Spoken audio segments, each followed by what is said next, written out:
Fast 2 Jahre war er verschwunden. Jetzt ist Kater Simba wieder da. Da ist der komplette Mount Everest vom Herzen runtergefallen, wirklich. Eigentlich kommt er jeden Abend, wenn es dunkel wird, nach Hause. Nur an diesem Abend des 19. April 2021 fehlt jede Spur von ihm.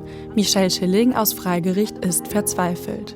Immer gerufen und geguckt, hier alles immer abgesucht, wo er dann halt auch war oder sein könnte.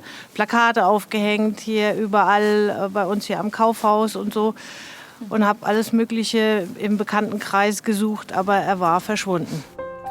Sie hat ihn und seine Geschwister von Geburt an bei sich großgezogen.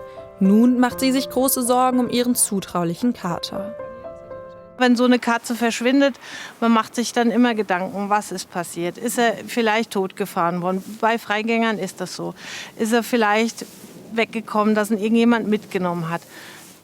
Tierversuche, was man so alles im Kopf hat, was einem dann wirklich, wo man dann Angst hat und wo man dann drüber nachdenkt. Knapp 2 Jahre vergehen, ohne jegliche Spur von ihm. Michelle scrollt durch die Webseite des nahegelegenen Tierheims. Da erkennt sie ihn plötzlich wieder. Ihren Simba. Er war nicht gechippt, er war nicht tätowiert und es war auch mehr oder minder ein Zufall, dass ich jetzt ausgerechnet zu dem Zeitpunkt auf der Seite vom Tierheim nachgeschaut habe. Also ich wusste nicht, dass er im Tierheim ist.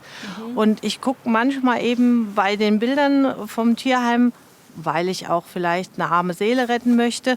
Und das erste Bild, was ich gesehen habe, war mein Kater. Ich werde verrückt. Wie kommt er dahin? Simba war im Nachbarort gefunden worden und ist bei seiner Finderin untergekommen. Sie muss ihn allerdings Anfang des Jahres im Tierheim Gelnhausen aus gesundheitlichen Gründen abgeben. Zu Michelles Glück.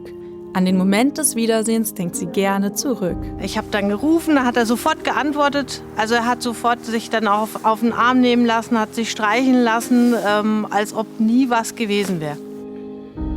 Nach 2 Jahren der Ungewissheit kann sie ihren kleinen Abenteurer nun wieder als Teil der Familie begrüßen.